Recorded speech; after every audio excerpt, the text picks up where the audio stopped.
এই মুহূর্তে যে খবরের দিকে নজর রাখবো, মালদায় জনসভা ছিল দেব তথা দীপক অধিকারীর অভিনেতা, এবং তিনি মালদা থেকে ফেরার সময় নির্বাচনী প্রচারে যাওয়ার সময় দেবের হেলিকপ্টারে আগুন।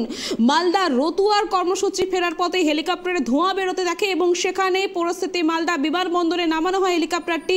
দেবকে মুর্শিদাবাদের রানীনগরের উদ্দেশ্যে সড়ক পথে নিয়ে যাওয়া হয়েছে। আর এই বিষয়ে বিস্তারিত আমরা জানবো। টেলিফোন লাইনে আমাদের প্রতিনিধি মলিন রয়েছে। মলিন, ঘটনাটি ঠিক কিভাবে ঘটলো? হেলিকপ্টারে কিভাবে আগুন লাগলো? দেখো, যেটা জানা যাচ্ছে যে রতুয়া স্টেডিয়ামে সেইখানটায় দেব এসেছিলেন এবং 12:30 নাগাদ উত্তর মালদা বিধানসভা লোকসভা কেন্দ্রের যে প্রার্থী প্রসূন ব্যানার্জি, তাকে নিয়ে কিন্তু সেখানে রোড শো হয় এবং রোড শো সম্পূর্ণ করার পরে আবার তিনি মুর্শিদাবাদের উদ্দেশ্যে রওনা দেন হেলিকপ্টারে চেপে।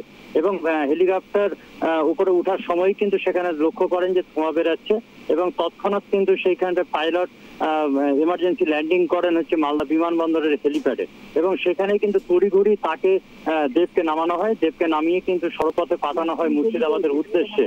এবং এখন পর্যন্ত যেটা দেখা যাচ্ছে সেখানে হচ্ছে হেলিকপ্টার কিন্তু সেখানে রয়েছে এবং সেখানে যান্ত্রিক গোলযোগের জন্য সেই হেলিকপ্টার উঠতে পারেনি এবং সেই কারণে কিন্তু এখনো রাখা রয়েছে। এবং যেটা জানা যাচ্ছে যে কালকে সকালে সেই এক্সপার্টরা আসবেন এবং সেই হেলিকপ্টারে কি নিয়ে যান্ত্রিক গোলযোগ সেটা দেখে তারপরে আবার এমার্জেন্সি তারপরে এই হেলিকপ্টার আবার কলকাতার উদ্দেশ্যে রওনা দিবে।